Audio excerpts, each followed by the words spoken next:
जो कुछ करोगे वही इसी समय मिलने वाला है।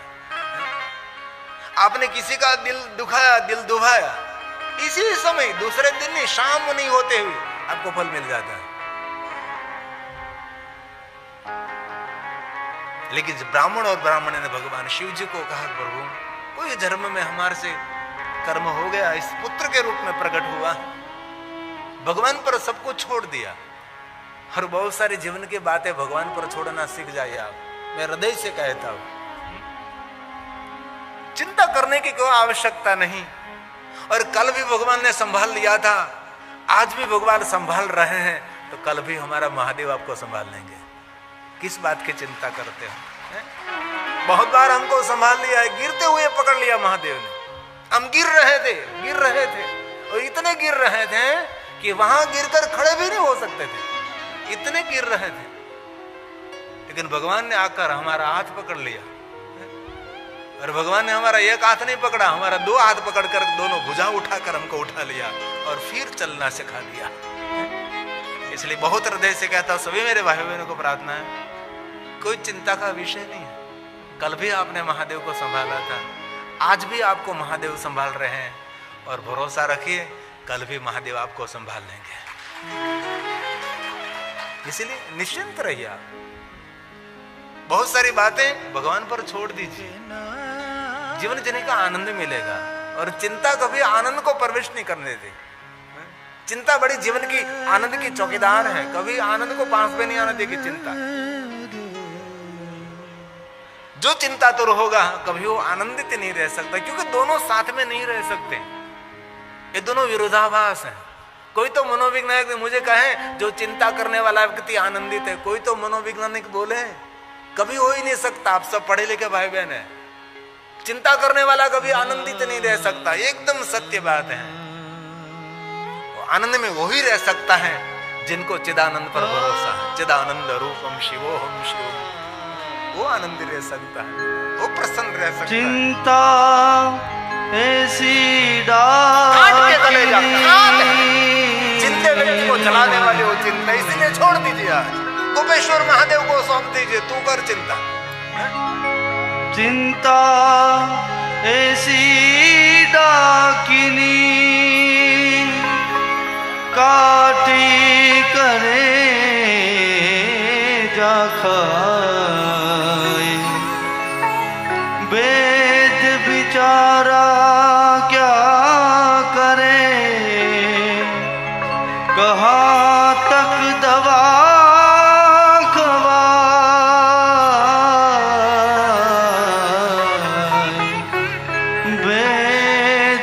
क्या करे, कहाँ तक दवा। इसीलिए विद्यार्थी भाई बहनों को भी मैं हृदय से प्रार्थना करता हूँ, चिंता करके कभी आप अभ्यास में आगे नहीं बढ़ सकते। आपकी जो दिमाग की आईक्यू है उन पर चलना। आपकी सखी ने, आपके मित्र ने कभी और क्लास में एडमिशन लिया तो आपकी आईक्यू कम है, तो आपको वहां एडमिशन लेने की कोई जरूर नहीं है, और मैं दिल से कहता हूं, दुनिया में पढ़े लिखे लोग ही आगे निकल सकते हैं, ऐसा कभी नहीं होता। अनपढ़ लोग भी दुनिया में मैदान मार सकते हैं। इसलिए अपने स्वयं को जाने, अपनी आईक्यू को जाने, अपने स्वयं को पहचानने का प्रयास करें। जब लंका में जाना था तो किसी ने कहा मैं जा सकता हूं लंका में, लेकिन वापस नहीं आ सकता, है ना। सबने यही कहा हम जा सकते, वापस नहीं आ सकते। किसी ने कहा मैं तो आधे समंदर पर डूब जाऊंगा, आधे तक पहुंचूंगा, वहां डूब जाऊंगा, इसलिए मैं नहीं जाता। और सब ने कहा मैं पहुंच सकता हूं लेकिन वापस नहीं आ सकता। एक हनुमान जी निकले, मैं जा भी सकता हूं, वापस भी आ सकता हूं। जय हनुमान ज्ञान गुण सागर, जय कपीशति लोक उजागर। एक हनुमान जी निकले। हनुमान जी भी महादेव के परम भक्त हैं, जो कि शिव जी का अंश अवतार है, एक रुद्र है। लेकिन हनुमान जी ने बहुत सारे शिवलिंगों की स्थापना भी की है ना। नर्मदा के तट पर हनुमान जी ने तपस्या की थी, कपिश्वर महादेव लिंग स्वरूप की स्थापना की। और वहां भी रामेश्वर में भी रामेश्वर महादेव और बास में विश्वनाथ महादेव, वो हनुमान जी ने स्थापित किया। इसलिए सभी मेरे विद्यार्थी भाई बहनों को मैं हृदय से प्रार्थना करता हूं, आपकी योग्यता के अनुसार आप आगे बढ़े। किसी मेरे मित्र और सखी को देखकर आपको कभी छलांग लगाने की जरूरत नहीं है। आपकी योग्यता क्या है, ऐसा करें। मुझे बहुत लोग कहते हैं कि ये कथा कर दो, ये कथा कर दो, ये कथा कर दो। मैं नहीं करता, क्योंकि मेरा विषय शिव महापुराण ग्रंथ है। बहुत लोग आते हैं कि आप देवी पुराण कथा करें, आप श्रीमद् भागवत कथा करिए, आप रामचरितमानस कथा करिए, लेकिन नहीं, हमारा चित्त, हमारा हृदय, हमारा जीवन, सब कुछ ये शिव महापुराण ग्रंथ है और हमारा इष्ट देव महादेव है। इसीलिए हम एक ही कथा गाते रहते हैं। और माता पिता वयोवृद्ध थे, उसकी मृत्यु हुई। अब देवराज को कहने वाला, रोकने वाला कोई नहीं, कोई नहीं।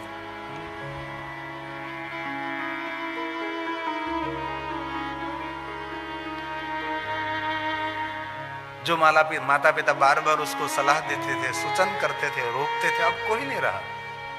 और मैं एक दिल से बात कहना चाहता हूं, किसी को सलाह मत दीजिए, सलाहकार मत बनिए। कई लोग सलाहकार समिति में नहीं होते लेकिन स्वयं सबको सलाह देते रहे। किसी के घर जाते सलाह देते, ये सोफा यहाँ नहीं रखना चाहिए, ये झूमर यहाँ नहीं लटकाना चाहिए। सलाहकार राय साहेब, राय देने वाले। કોઈને ગમે તેટલી સલાહ આપો, બાકી એને જે ગમે છે એ જ કરવાનો છે, એકદમ પાકી વાત છે। તેથી આપણી શક્તિનો વ્યય આપણે કરવાની જરૂર નથી। કોઈ માગે અને અમે કહીએ, સૂચન કરીએ કે આમ થઈ શકે, આમ કરી શકાય, પછી આપની બુદ્ધિ જે પ્રમાણે કહેતી હોય, આપનો આત્મા જે પ્રમાણે કહેતું હોય તે પ્રમાણે કરો। माता पिता सलाह सूचन करते थे, बार बार मार्गदर्शन करते थे, लेकिन वो तो चले गए। अब तो देवराज को कहने वाला कोई नहीं। खुला मैदान मिला, बड़ी बड़ी चोरी करने लगा, लूट करने लगा, अनिति का धन अपने पास आने लगा। अनिति का धन कभी सही मार्ग को नहीं बताता, अनिति का धन गलत मार्ग पर ले जाता। कभी भी गलत विचार आपको आवे तो समझ लेना चाहिए कोई अनिति का धन आया। मेहनत और पुरुषार्थ पसीना से गिराया हुआ, जो अति कठोर पुरुषार्थ करके जो मिला है वही आपका है, ये अमृत तुल्य है। कोई काम नहीं किया और ऐसे ही धन आपको मिल गया। आपको कोई पद मिला है, कोई पोस्ट मिले है, कोई स्थान मिला है, तो कोई अपने काम के लिए आपके घर में कुछ अप्रसाद स्वरूप में दे गए। प्रसाद स्वरूप में नहीं, अप्रसाद स्वरूप में। उसको अप्रसाद ही कहते हैं, उसको थोड़ा प्रसाद कहा जाता है। ऐसे दे के हमारा ये थोड़ा सा काम कर दीजिए, तो ये धन आपका नहीं है, ये धन आपको दुखी करने वाला धन है। उसको ऐसा कि बेटा भाई चिंता नहीं कर, मैं देख लूंगा, जरा जितना हो सके इतने में आपको मदद करूंगा और आपका कार्य हो जाए ऐसा मैं प्रयास करूंगा। मुझे पद मिला, मुझे प्रतिष्ठा मिली, मुझे स्थान मिला है, मुझे वो ओहदा मिला है, जो मुझे स्थान मिला है उसका मैं दुरुपयोग नहीं कर सकता, मैं सदुपयोग कर सकता हूं। दुनिया में बहुत लोग होते हैं उसकी पद पदवी का दुरुपयोग करके धन एकत्र करते हैं। वो तो सुखी नहीं होगा, लेकिन उसकी प्रजा भी सुखी नहीं होगी। हमने तो बहुत दुनिया को नजदीक से देखा है। भले हम आपसे दूर रहते हैं, लेकिन नजदीक से बहुत कुछ देखा है हमने। और कलयुग में अपने कर्म आपके सामने, गुलाब के फूल तरह नहीं, जहरीले फूलों की तरह खिलेगा। सुगंध देने वाला ही फूल नहीं होगा, ये दुर्गंध देने वाला फूल होगा। और जीवन के फूल तब खिलते, जीवन में बहुत हमने भूल किए, इसलिए जहरीले। और आज देवराज बड़ी बड़ी चोरी, लूट पाट, अनर्थी का धन एकत्र करने लगा। भगवान व्यास ने तो मर्यादा छोड़कर सब कुछ कह दिया कि ये सब कुछ ऐसा कर रहा था। बहुत सारे पाप कर्मों का वर्णन किया है, ये मैं आपके समक्ष वर्णन करना नहीं चाहता, लेकिन बहुत कुछ कर रहा है। जितना हो सके इतना पाप कर्म, दुष्कर्म कर रहा है। ये दुष्कर्मों का वर्णन है, ये मैं नहीं कर सकता। लेकिन बहुत सारे मदिरा पान करने वाले, अभक्षण करने वाले, कुसंग करने वाले मित्रों के साथ धीरे धीरे समय बढ़ने लगा। लेकिन ये देवराज धीरे धीरे विवृद्ध हो गया। युवानी कितने 4 दिन की चांदनी, फिर तो अंधेरी रात। युवानी बहुत लंबे समय तक नहीं रहती ना, धीरे से चली जाती है, पता भी नहीं लगता युवानी पूर्ण हो गई। अब दुखी होने लगा, चोरी नहीं कर सकता, लूटपाट नहीं कर सकता, कोई काम तो किया नहीं जीवन में, अनिति का धन एकत्र किया। सभी उसके साथ रहने वाले, सभी सगे संबंधी उसके मित्र थे, वाह वाह करते थे, ये सब लोग उनको छोड़कर चले गए, भागने लगे। दुनिया बड़ी स्वार्थी है, ध्यान रखना। सुर नर मुनिवर की यही रीति, स्वार्थ लागत कर सब प्रीति। जब तक स्वार्थ है वहां तक आपके जय जयकार है। स्वार्थ छूट गया, हूं कौन तू कौन, ये दुनिया का नियम है, ये मतलब की दुनिया। हमारा एक छोटा सा गीत है, बहुत समय से हमने नहीं गाया, एक पंक्ति में गाता हूं, पूरा तो नहीं गाऊंगा।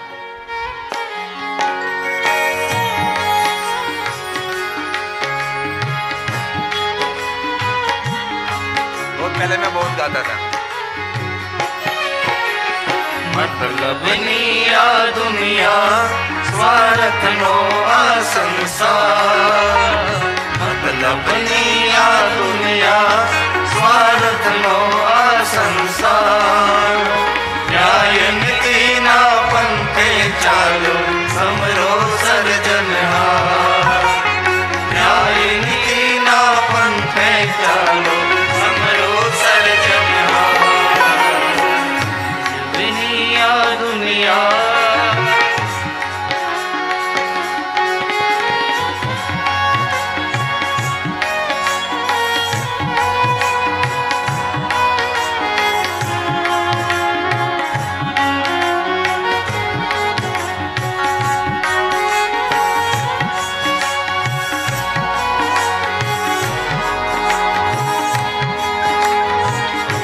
और एक पंक्ति सुने,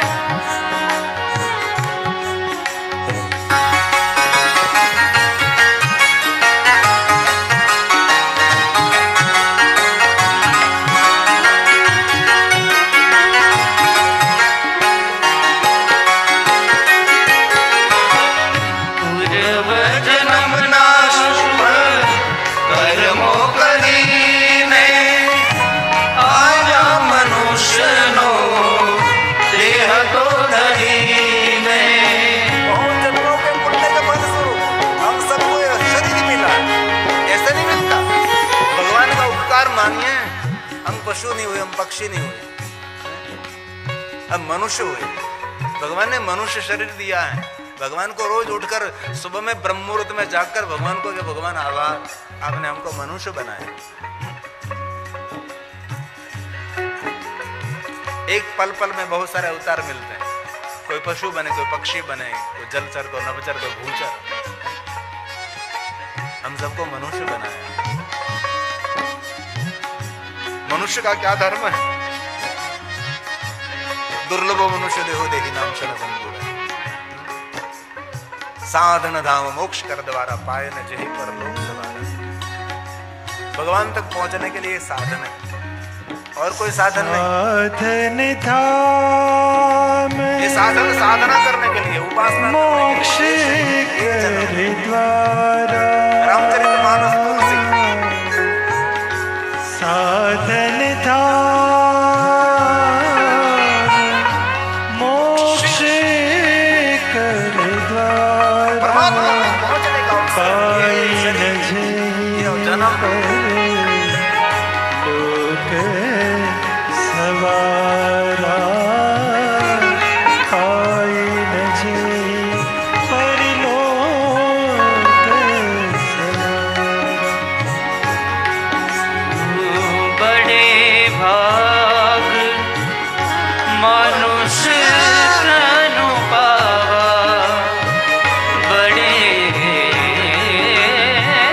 भाग मनुष्य तनु पावा।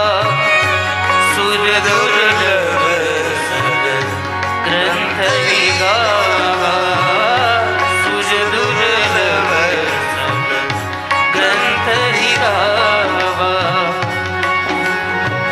पूर्व जन्म ना शुभ कर्मों कदीने, आव्या मनुष्य नो देह तो धरीने।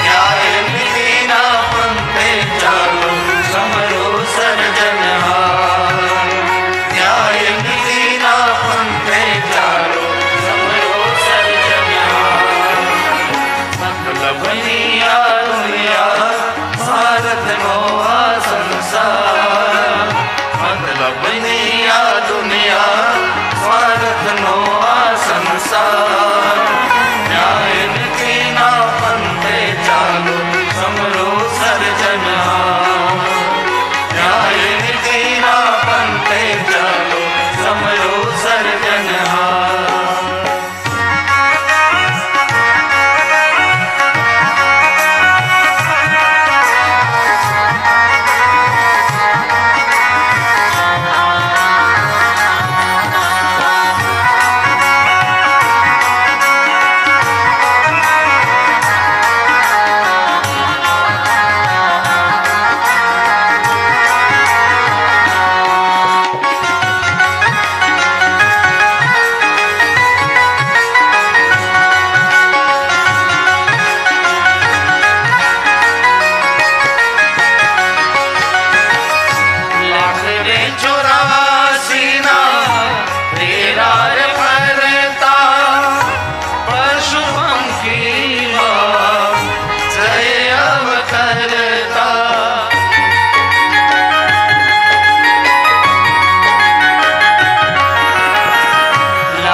सभी उसके सखा मंडल देवराज को छोड़ छोड़कर दूर दूर चले गए, क्योंकि अब उनके पास धन भी नहीं, कोई चोरी भी नहीं करता, कुछ कपट भी नहीं कर सकता, वही वृद्ध हो गया, बुढ़ा हो गया,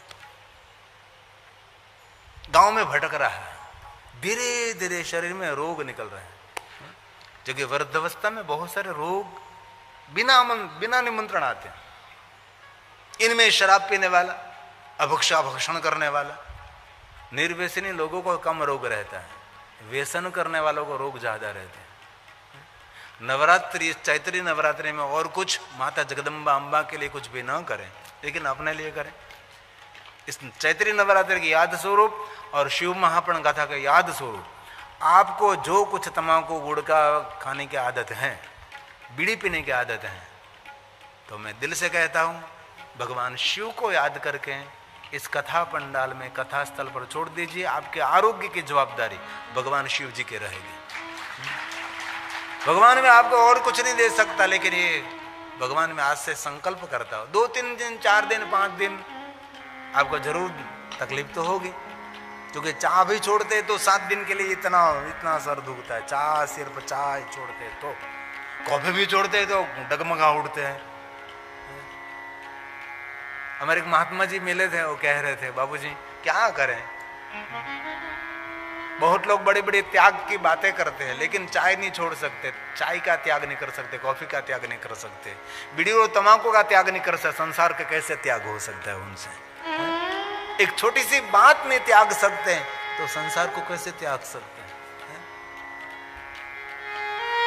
ऐसा कर सकते हैं आप। और पूरे रोगों का घर हो गया देवराज, रोगिष्ट हो गया, जर्जर शरीर, रोगिष्ट शरीर हो गया। और आरोग्य सबसे बड़ा ईश्वर का वरदान है। धन संपत्ति, जमीन जागीर, माल मिलकत, फर्नीचर और बड़ा बंगला वो जीवन नहीं, आपका आरोग्य वही आपका जीवन है। और एक बात कहूं, आपके जीवन में सभी दुख और कोई उठा सकता है, लेकिन शरीर का रोग का दुख कोई उठा नहीं सकता, ये आपको ही उठाना पड़ेगा। एकदम सही बात है ना। आपको बुखार आया तो सारे घर वाले लोग आपकी सेवा में खड़े हो जाएंगे, लेकिन बुखार की जो वेदना है किसको सहन करनी पड़ेगी? आपको ही। नहीं हो आपको कुछ भी, लेकिन हो गया कुछ ऐसा भयंकर रोग तो आपको ही उठाना पड़ेगा। शरीर की बीमारी का दुख कोई उठा नहीं सकते, आपका पोता भी नहीं, पोती भी नहीं, माता पिता भी नहीं, भाई बंधु कुछ भी, कोई भी नहीं। इसलिए आप आरोग्य से भरे रहो। इसलिए खाने पीने में हमारी बहुत सावधानी होनी चाहिए, अति सावधानी। भूख लगी तो जो कुछ मिले वैसा नहीं खाना है। भूखा रहने से आप नहीं मरोगे, लेकिन ऐसा कुछ विपरीत आपने खा लिया तो मृत्यु के द्वार तक पहुंच सकते हैं। इसीलिए आरोग्य सबसे बड़ा वरदान है। जीवन का आनंद लेना है, आनंद लूटना है, तो आपका आरोग्य है तो ये आनंद लूट सकते हैं, है ना? देवराज के पास कुछ भी नहीं, रोगिष्ट हुआ, दुखी हो गया, वृद्धावस्था, दुखी हो गया,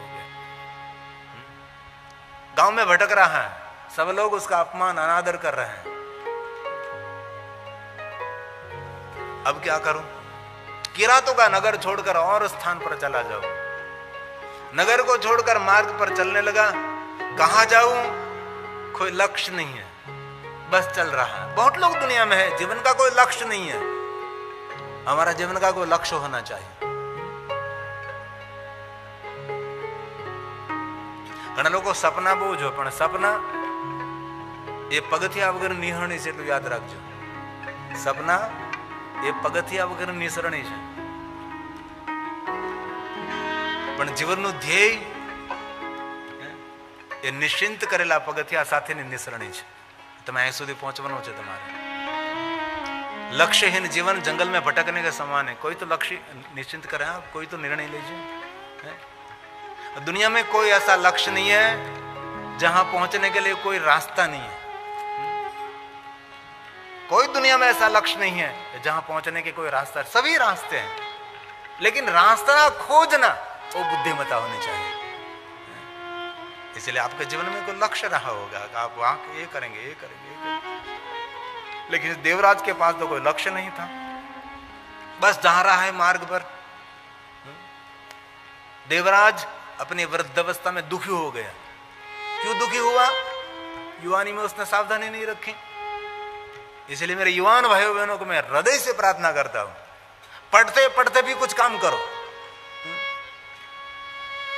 हम पढ़ते थे ना, हमारे स्कूल की फीस भरने के लिए हम कभी माता पिता का पैसा नहीं मांगते थे, हम काम करते करते पढ़ते थे, और फीस भी, हमारी पुस्तकों का खर्च भी हम उठाते थे, और पढ़ते पढ़ते काम करते हमारा स्वयं का खर्च भी उठाते थे, और थोड़ा सा पैसा इसमें घर खर्च में भी देते। वही सही विद्यार्थी है।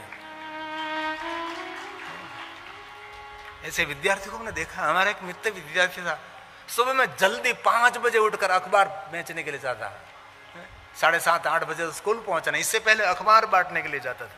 महीने का कितना? 30 रुपया महीने का, 30 महीने का, रोज का 1 रुपया मिलता था। ऐसे बहुत सारे इसमें भाई बहन रहे हो गए जो काम करते करते पढ़ाई की होगी, है ना? आपका खर्च आप खुद निकाल सकते हैं। और हमारे समय में तो ट्यूशन कुछ ज्यादा नहीं, ट्यूशन तो है नहीं, है? स्कूल में इतनी सुंदर पढ़ाई रहती थी, टीचर इतने पढ़ाते थे। इसलिए मेरे युवान भाई बहनों को मैं दिल से प्रार्थना करता हूं, मैं कहना चाहता लेकिन दिल से कहता हूं, मेरे युवान भाई बहनों के लिए, आपने 24 घंटे में से आप 24 घंटे की व्यवस्था कैसे करते हैं, और इनमें से आपका मोबाइल कितना समय ले लेता है, वो नोट करिए। और आजकल ज्यादातर लोग बंदर बन गए, बंदर ऐसे बैठे रहते।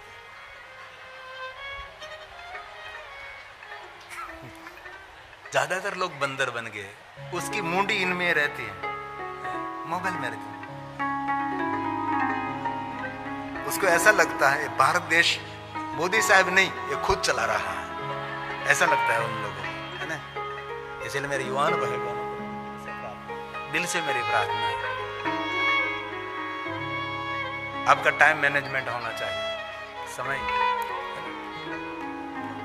रोज कुछ न कुछ सीखना चाहिए, रोज रोज। कहीं कहीं कहीं वयोवृद्ध लोग हैं, हाथ में माला नहीं रखते, मोबाइल रखते हैं। હું પણ પૂરું દેખાતું નથી, પેલા મોતિયો આવી ગયો તારો। उम्र पक जाने के बाद मोबाइल नहीं, माला आपकी दिव्यता है, माला आपकी शोभा है। आपके बच्चे भी आपको प्रणाम करेंगे कि वाह दादाजी भगवान की माला कर रहे हैं। इसलिए मेरे युवान भाई बहनों को मेरी दिल से प्रार्थना है, मैं साधु हूँ, इसीलिए कथा के साथ साथ आपका कोई किसी का जीवन निर्माण हो जाए और कोई अपने जीवन में क्रांति करे। बाकी वृद्धावस्था आ जाएगी पता नहीं लगेगा, भुलाती नहीं है सुखी जिंदगी। वो सुंदर भजन है, वो जूना है और गुजराती भजन है।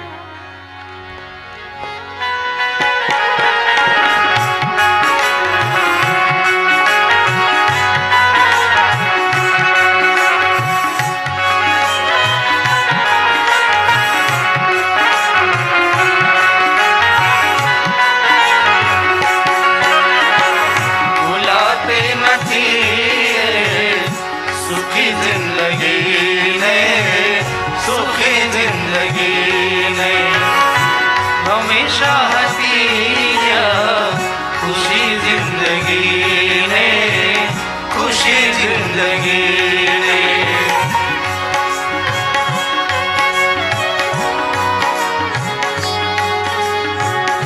इसलिए अपने जीवन को संभाल लीजिए, अभी भी समय है, बहुत समय है। सूर्य कब अस्त हो जाएगा, कब शाम हो जाएगी पता नहीं, सूर्य डूब जाएगा, घनघोर अंधेरा दिखाई देगा, आकाश में तारे टम टम टम कर दिखाई। इसलिए जीवन को संभालिए, अपने जीवन के प्रति गंभीर रहिए।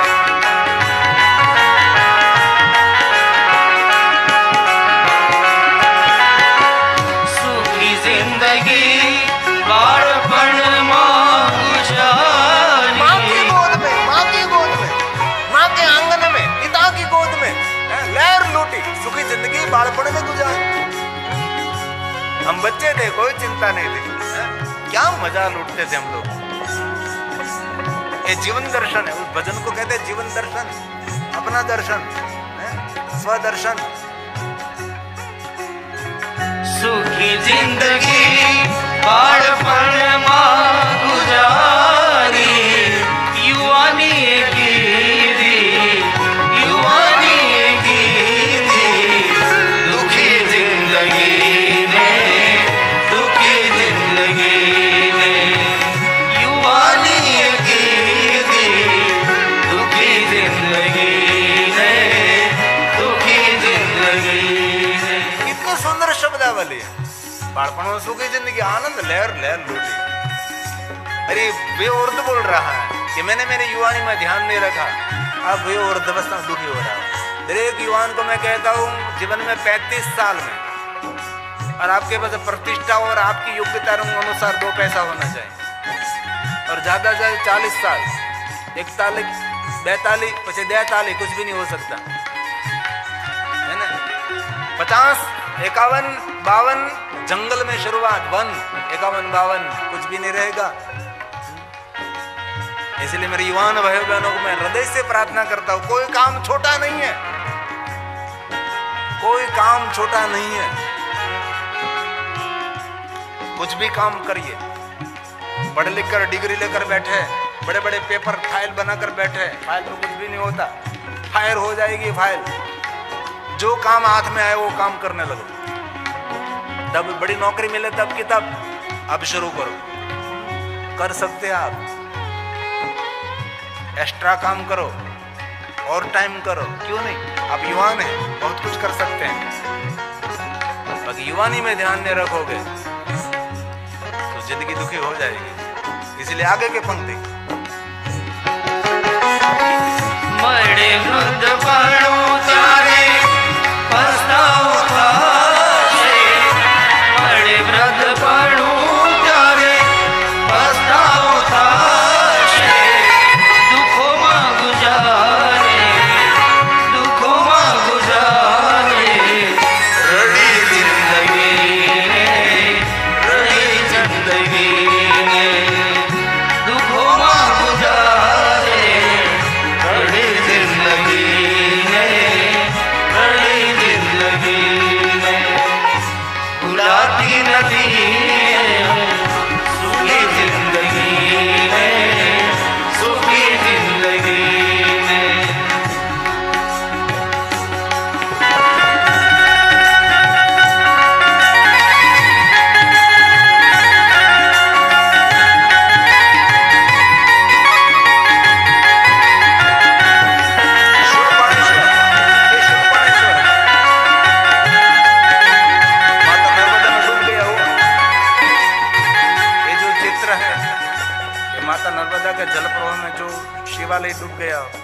शूलपाणेश्वर में। ये जो अपने चित्र बनाए क्या का है?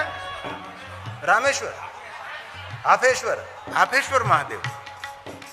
ये भी नर्मदा के जल प्रवाह में डूब गया कि उसकी झांकी है।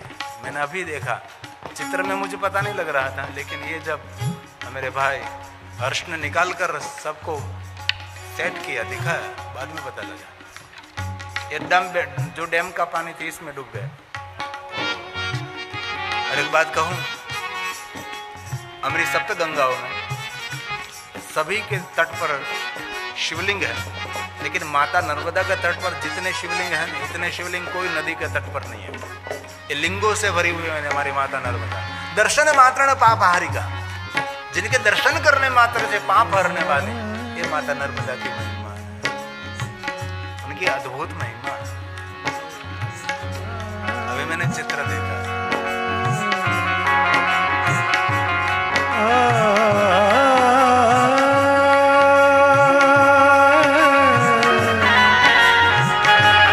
सुबिंदु सिंधु सुस्खला तरंग भंग रंजितम्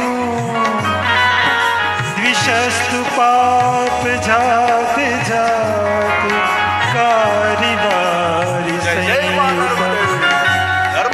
कृतांत दूत काल भूत भीतिहारि वर्मदे त्वदीय पाद पंकजं नमामि देवी नर्मदे त्वदीय पाद पंकजं नमामि देवी नर्मदे। नर्मदा परिक्रमा की अद्भुत महिमा। तो ये भजन हमारे जीवन का सबसे बड़ा संदेश है। तो जीवन कैसे सुधरे, जीवन में कैसे दिव्यता आवे, उनका सुंदर जवाब है। ध्यान दीजिए शब्दों पर। कर सत समागम तो जीवन सुधरे, कर सत समागम तो एक घड़ी आती में बुनियाद तुमसे संगत साधु की कटे कोटे अपराध। बिनु सत्संग विवेक न होई, राम कृपा बिनु सुलभ न सोई। रामचरितमानस तुलसी। दीनु सत्संग विवेक न होई, दीनु सत्संग विवेक न होई, राम कृपा बिनु सुलभ न सोई, राम कृपा बिनु सुलभ न सोई। कर सत समागम तो जीवन सुधरे, कर सत समागम तो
दो गुण सतार शाह सदगुरु की दो गुण सतार सदगुरु कृपा मुझ प्रभु ने कृपा मुझ प्रभु ने बड़ी जिंदगी है बड़ी जिंदगी है कृपा मुझ प्रभु ने बड़ी जिंदगी है बड़ी जिंदगी ने बुलाती नदी सुखी जिंदगी में सुखी जिंदगी में सुखी जिंदगी में सुखी जिंदगी में सुखी जिंदगी में सुखी जिंदगी इसलिए જીવન એટલું સુંદર જીવીએ કે છેલ્લે જિંદગી પણ એમ કે વાહ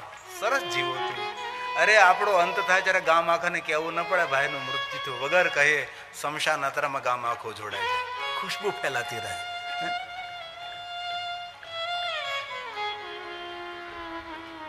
એક વાત કહું દુનિયાને દેતા શીખી જાઓ દુનિયા આપનું નામ લેતી શીખી જશે. દુનિયાને આપતા શીખી જાઓ દુનિયાને દેતા શીખી જાઓ તો દુનિયા આપણું નામ લેતી શીખી જશે. इसलिए अफसोस ना रह जाए कि अरे जीवन जीवो नहीं.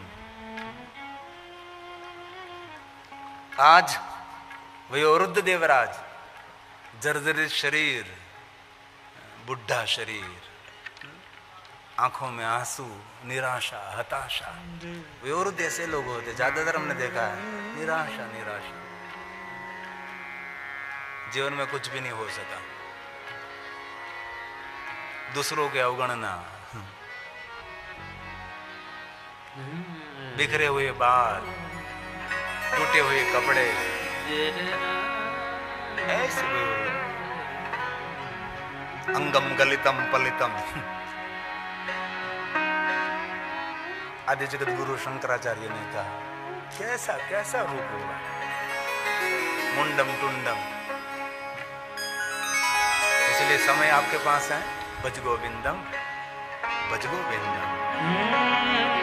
अंगम गलितम पलितम मुंडम अंगम गलितम पलितम मुंडम दशनवीनम जातम तुंडम दशनवीनम जातम तुंडम वृद्धो याति गृहीत्वा दण्डं वृद्धो याति गृहीत्वा दण्डं तदपि न मुच्यत्याशापिण्डं तदपि न मुच्यत्याशापिण्डं भज गोविन्दं भज गोविन्दं भज गोविन्दं मूढमते भज गोविन्दं मूढमते. दर्शन